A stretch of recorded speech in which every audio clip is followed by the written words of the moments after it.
Voilà le consensus de Wando. Et vous pensez qu'on est sérieux? Et vous pensez qu'il faut qu'on tolère ça? On ne peut pas tolérer ça. Si les gens veulent se maintenir coûte que coûte au pouvoir, mais il faut qu'ils sachent que le Congo est un bien commun et que chaque Congolais a le devoir de s'exprimer.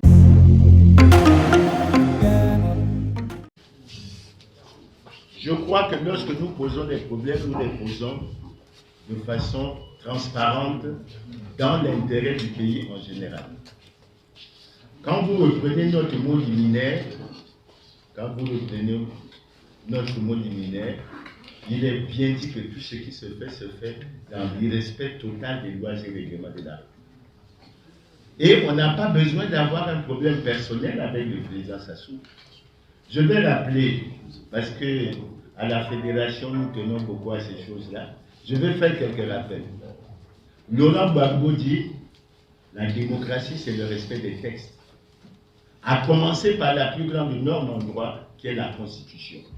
Qui ne respecte pas la Constitution n'est pas démocrate. Transposons ça au Congo, puisqu'on parle de l'irrespect des textes et on va y venir. Le président Sassou était avec nous à l'opposition en 1988. Au cours d'un meeting, au boulevard des Armes, il a dit que jamais, il n'acceptera que la Constitution ne soit violée. Nous sommes des acteurs avec lui. Et il a dit que lorsque la Constitution est violée, les démocrates ne doivent pas l'accepter. Aujourd'hui, nous faisons la preuve que la Constitution est violée. Et vous savez dans quelles conditions elle a été changée. Et vous, les journalistes, vous ne vous appuyez pas suffisamment là-dessus. Les événements en Guinée et dans d'autres pays nous ont prouvé quoi? Que le changement de la Constitution en 2015 était véritablement anticonstitutionnel et antidémocratique. Je ne crois pas que sur ces questions, il y a encore débat. Et quand je continue à citer le président Sassou dans son message sur l'état de la nation en 2020, il a dit ceci: les difficultés de l'heure ne doivent pas nous amener à emprunter le chemin hasardeux et dangereux de l'anticonstitutionnalité. Mais aujourd'hui, ce que nous disons au pouvoir, mes frères, l'un des reproches que nous avons fait au président Lissouba, c'était quoi? C'était pas une violation répétée de la Constitution. Nous avons changé la Constitution pour aller vers l'évolution des institutions. Où est-ce que nous en sommes? Donc, ce que nous disons au président Sassou, on dit, tu es le garant, tu es de l'unité nationale, etc. Tu as prêté le serment de respecter et de faire respecter la Constitution. Mais il faut respecter cela. Ce n'est pas le cas. Ce n'est pas le cas. Et nous ne faisons que le constater. Maintenant, pour amener ce que je dis à la concertation de Wando, parce qu'il ne faut pas que ce soit abstrait. Mes frères, mes soeurs, mais on dit beaucoup de choses. Prenez Wando.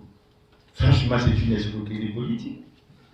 J'ai avec moi ici, et Dini peut retrouver ça, j'ai avec moi ici, j'ai amené ça exprès. Propos liminaires du chef de l'opposition politique congolaise à l'occasion de la conférence de presse conjointe du 30 novembre 2020. Pascal Tsatima Biala dit là-dedans quoi? À Matingou, ils ne sont pas tombés d'accord sur les points fondamentaux, à savoir la maîtrise du corps électoral, à savoir l'indépendance de la Commission nationale électorale indépendante, à savoir le plafonnement du financement des campagnes électorales. Et comme ils étaient à trois, je vous rappelle, si vous avez perdu, il y avait Pascal Tsatima Biala, il y avait défunt Guy Brice Bafet-Kolela et il y avait Claudine Mouna. Ils ont demandé quoi? Ils ont demandé l'arbitrage du président de la République, qui n'a pas tardé. Ils se sont réunis le 30 novembre. Il y a eu un conseil des ministres le 4 décembre qui a confirmé ce qui s'était passé à Ouad. C'est-à-dire que ce qui est apparu à Madimou comme l'un des conflits, comme l'un des points d'achoppement, à savoir sur les listes électorales, fallait-il aller, oui ou non, à la révision des listes électorales ou bien organiser un recensement administratif spécial? C'est pas ça. Dit-on qu'on ne pouvait pas faire le recensement administratif spécial parce qu'il manquait de temps. la précipitation. Mais prenez ce qui a été dit à Evo en 2011. En 2011, on avait dit quoi? On a demandé au gouvernement d'inscrire dans un timing précis les opérations électorales, préélectorales, électorales et post-électorales pour éviter la précipitation. Au Rwanda, c'est quoi? C'est déjà un exemple de la précipitation, puisqu'on revient encore à cette affaire de révision extraordinaire ou ordinaire des listes électorales. Et quand vous le prenez d'origine, et Vundu, directeur général de l'administration électorale, a présidé une commission qui était arrivée à la conclusion que la méthode de la révision extraordinaire des listes électorales ne permet pas d'obtenir la maîtrise du corps électoral et des listes électorales fiables et ne permet pas la transparence des élections et la paix. Pourquoi on en est là? Pourquoi on en est là? Donc, quand vous voulez poser le problème, le président Sassou, mais le président Sassou, il a pris l'engagement de restaurer la démocratie. Nous constatons que ce n'est pas ce qui s'est fait. Lorsqu'il y a violation de la Constitution, nous disons quoi aux amis du PCT? Mais vous n'êtes pas des démocrates. Et sur ce point, je tiens à être explicite, que mes collègues m'excusent, sur ce point, lisez le discours, lisez le communiqué final.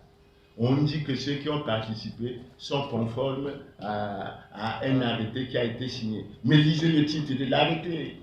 Le titre de l'arrêté dit qu'il s'agit des partis qui sont conformes pour l'année 2020. Pourquoi il n'y a pas eu de texte pour l'année 2021? Pourquoi il n'y a pas eu de texte pour l'année 2022? C'est de la tricherie. C'est de l'escroquerie. Reprenez le texte parce que moi je l'ai dans mes affaires. Et je continue. Le Premier ministre dans la clôture dit quoi? Il appelle les partis qui ne sont pas conformes à se conformer à la loi. Non, ne rigolons pas. Aimons ce pays. Aimons un peu d'amour de ce pays. Je vous le dis pourquoi. Parce que le Premier ministre Colline Makosso a fait partie des 2588 congressistes du Parti congolais du travail qui ont reconduit à la tête du Parti congolais du travail M. Denis Sassou Nguesso, violant ainsi l'alinéa 2 de l'article 80 de la Constitution du 25 octobre 2015. Donc, M. Colline Makosso, Premier ministre, n'est lui-même pas en conformité avec la loi. M. Colline Makosso a fait beaucoup de déclarations pour dire qu'il allait respecter les textes sur la déclaration du patrimoine. Mais M. Colline Makosso, vous savez, a déclaré son patrimoine, non pas 3 mois après, mais 5 mois après, et que les déclarations de patrimoine pour les responsables du PCT, la plupart aujourd'hui, ne sont pas conformes à la loi. Alors pourquoi vous voulez que nous autres, qui nous battons pour la démocratie depuis la conférence nationale, pourquoi voulez-vous, référez-vous à la citation de Charles Zachary Bob? Vous voulez que nous défendons l'indéfendable? Non, il faut être sérieux. Sur ces principes, nous sommes d'accord et on ne devrait pas avancer. Donc, sur ces choses-là, monsieur le journaliste, restons sur le débat des idées. N'allons pas au débat des personnes, il faut qu'on aille discuter avec le peuple. Mais tous les trois que nous sommes là, nous avons signé en octobre 2012 une lettre ouverte au président de la République dans laquelle nous demandions qu'on tienne dans ce pays les états généraux de la nation. Mais maintenant, qu'est-ce que vous constatez? Et l'homme en va faire les états généraux de l'enseignement. Hier j'ai suivi que Hugues Ngolondele va faire les états généraux. Mais reconnaissons que ça ne marche pas, asseyons-nous. C'est tout ce que l'on dit. Donc, on ne peut pas être dans une situation, et je vais terminer là, une situation qui est en fait le privilège du droit, de la force sur la force du droit. Et nous, quand nous avions été, je l'ai dit personnellement, en tant que URD, le président Sassou, président du PCT, quand nous étions, et quand nous avons signé l'accord URD-PCT en 92, vous savez bien que c'était pour sauver la démocratie. Et moi, je pense que je peux prétendre être parmi ceux qui vont continuer ce combat et qui continueront à attaquer ceux qui veulent nous amener bas dans cette démarche et nous ne lésinerons pas sur les moyens. Donc, ce n'est pas une question de problème personnel, mais nous disons, et je conclus là, Owando est une catastrophe. Owando est une catastrophe. Je m'excuse auprès de mes amis. J'ai quelques papiers ici, je vais vous faire rigoler. J'ai pris quelques notes ici, je vais vous faire rigoler. Regardez. Prenez la mesure plafonnement du plafonnement du financement des campagnes. J'espère que Dimitri me suit. Écoutez bien. Et il vaut en 2011. Recommandation. La diligence de la procédure d'adoption et de promulgation de la loi sur le financement des campagnes électorales. Ça, c'est Evo en 2011. Dolizy en 2013. La diligence de la promulgation de la loi sur le financement des campagnes électorales. Sibiti en 2015. En vue de garantir l'équité, l'égalité des chances et la justice sociale, il convient à l'avenir d'étudier le principe du plafonnement des dépenses des campagnes électorales. Ouesso en 2017, le réexamen par une commission de l'avant-projet de loi sur le financement des campagnes électorales. Madingou en 2020, la recommandation relative au réexamen par une commission de l'avant-projet de la loi sur le financement des campagnes électorales n'a pas été exécutée. Il semblerait qu'un projet de loi relatif au financement des campagnes électorales a été initié et il serait souhaitable de proposer la mise en place d'une équipe en vue de son examen.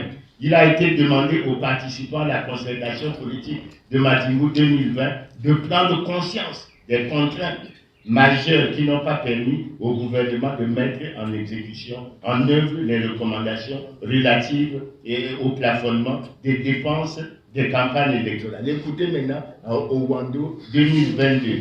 Les participants recommandent au gouvernement de diligenter la finalisation de l'avant-projet de texte sur la question et de recueillir avant d'en saisir le Conseil des ministres l'opinion des forces vives de la nation constituées au sein des partis, groupements politiques. Ça veut dire que depuis 2011, les partis politiques, les forces vives de la nation n'ont pas encore été suivies, alors que simplement, il s'agit de mettre 3 ou 4 bons juristes depuis 2011, et ça fait 11 ans, M. Dimi.